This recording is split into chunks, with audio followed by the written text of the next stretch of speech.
Welcome to The Practical Edge. We're here to strip down the old and rebuild a better you, helping you redesign your life with clarity, courage, and practical strategies. If you're ready to stop settling and start evolving, you're in the right place. I'll be your host, Bill in England. Now, let's get on to the show. For those who don't know me, I'm a health, fitness, and leadership coach, physical therapy clinician, son, brother, husband, and last but absolutely not least, a father. Before I share my story, I want to ask you a question. So I was shaving recently, and I acknowledged that it was time to change my razor blade. It got me curious. How is a steel blade affected by a significantly softer material like hair? You ever tried shaving with an old razor blade? It makes shaving way less effective, way more uncomfortable, because of that buildup of debris that clogs the blade's edges. When you change to a fresh blade, it's much smoother, much more effective. It just works out a lot better, right? Then I began to think of the razor blade as our habits, our routine, and our mindsets that can also accumulate debris, which are negative patterns of activities, outdated beliefs, or mental clutter. This diminishes our effectiveness in the day to day operations. Think about it for a moment. How does a negative mindset, cluttered mind, or poor belief system serve us? Just as residue builds up between the razor blades, poor habits like procrastination, self doubt, or rigid thinking often clogs our mental and emotional sharpness, keeping us back from the growth that we want and need in life. Unlike razor heads, which some of us replace regularly, we tend to cling on to familiar habits and mindsets even when they no longer serve us. For example, being rigid in our thought process, fearing the commitment to a productive routine because of subconscious thoughts of not being able to maintain it consistently.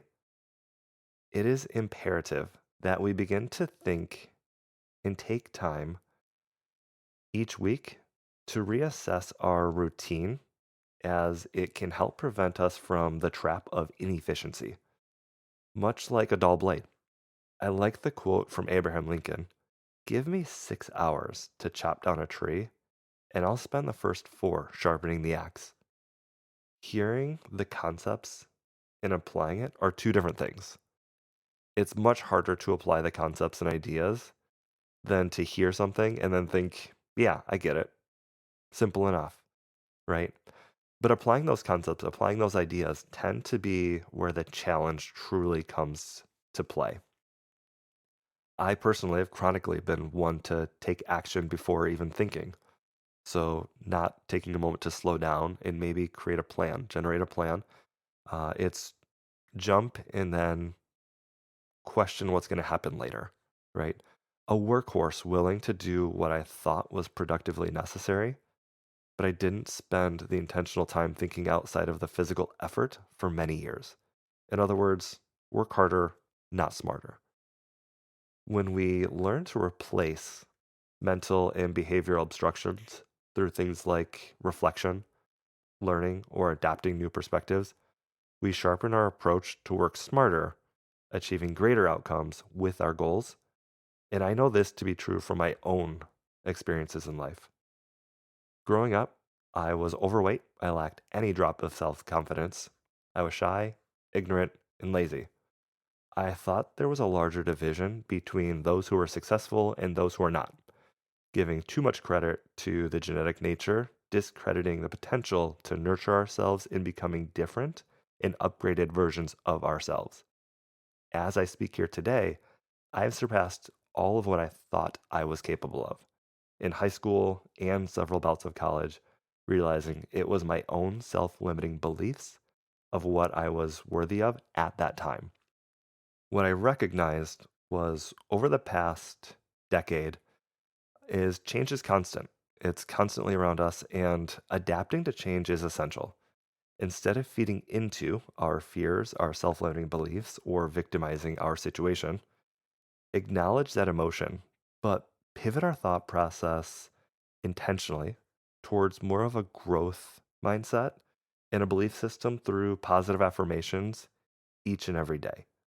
When I made up my mind that I was going to invest in my own personal life and make a change, it wasn't like flipping a switch. It wasn't as simple as flipping a switch. I tried college, I dropped out. Tried again, dropped out. Tried again, dropped out. I blamed the university, I blamed the community college for my failures because I was not ready to take ownership of my life at that time. From a physical perspective, I seemed to be crushing it. I was the strongest I've ever been, and I've had experience running 50 to 100-mile ultra marathons. But a mindset, education, and career perspective, I was lacking significantly. I changed workplaces multiple times. One job I acquired with an energy company called DTE, I was ecstatic to get. It paid very well. It had seemingly limitless overtime opportunities to make as much money as I relatively wanted to. However, after a couple of months, I started going to work sick to my stomach, losing my voice, and no longer being able to sweat, constantly dehydrated, tired, and unable to commit to a routine due to a swing shift of work schedule. I worked in a coking oven, which cooked coal at 2000 degrees, and I was responsible for keeping the stem pipes clean of buildup. The flames would go 4 feet over my head sometimes when I opened up those lids. We wore 3 layers of flame retardant material not to catch fire. We couldn't wear synthetic material because it would literally melt to our skin. We wore helmets, face shield, respirator as we were breathing in cancerous gases all day, every day. This seemingly at that time was the lower middle class dream, willing to work hard, earn good money doing it. But I realized that it's not how I wanted to live my life personally, at least not at the compromise of my health. As I pride myself on health, sacrificing years of my life for money simply was not worth the trade-off. That decision didn't come easy. I would admit that at the time, I was very lost, confused, where my life would go from there. Living with my parents for the rest of my life? Is there a future for me? Is this it? Fortunately, around that same time, I met my wonderful wife who gave me a kick in the rear to get myself together and go back to school. She didn't realize how much of a spark of change that she ignited within me with her words. You're going back to college and finishing, or I'm out. I made up my mind that I needed to change my environment, thought process, and who I spent time with. I had no definitive plan, but went back to college for the 4th time. This time, while also forcing myself to listen to daily personal development content, eventually reading personal growth books, doing daily journaling, affirmations, and pivoting my focus towards things that intimidated me outside of the physical realm, including signing up for virtual coaching programs and in personal leadership coaching programs. For years, trusting and believing that something's got to give. I didn't know where I was going, when something was going to change for me, or how that change was even going to take place. I just had hope that something more was possible for me through hard work and effort, consistency, and showing up time and time again. I took the mentality I used in the gym setting and began applying it in my education, all in.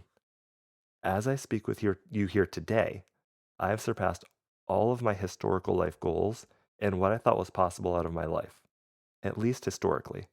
As I'm here now, I know that I'm only living a glimpse of my life I will eventually work towards accomplishing with intentional effort because I'm willing to continue throwing out the mindset and behaviors that I notice no longer serve me best.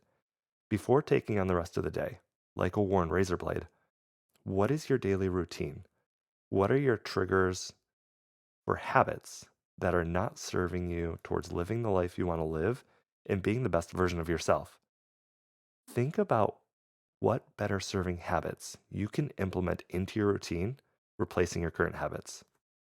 Thank you very much for checking out the show, sharing it with your friends and family, and leaving a review to improve my outreach to change more lives. Now, it's time to go do something great.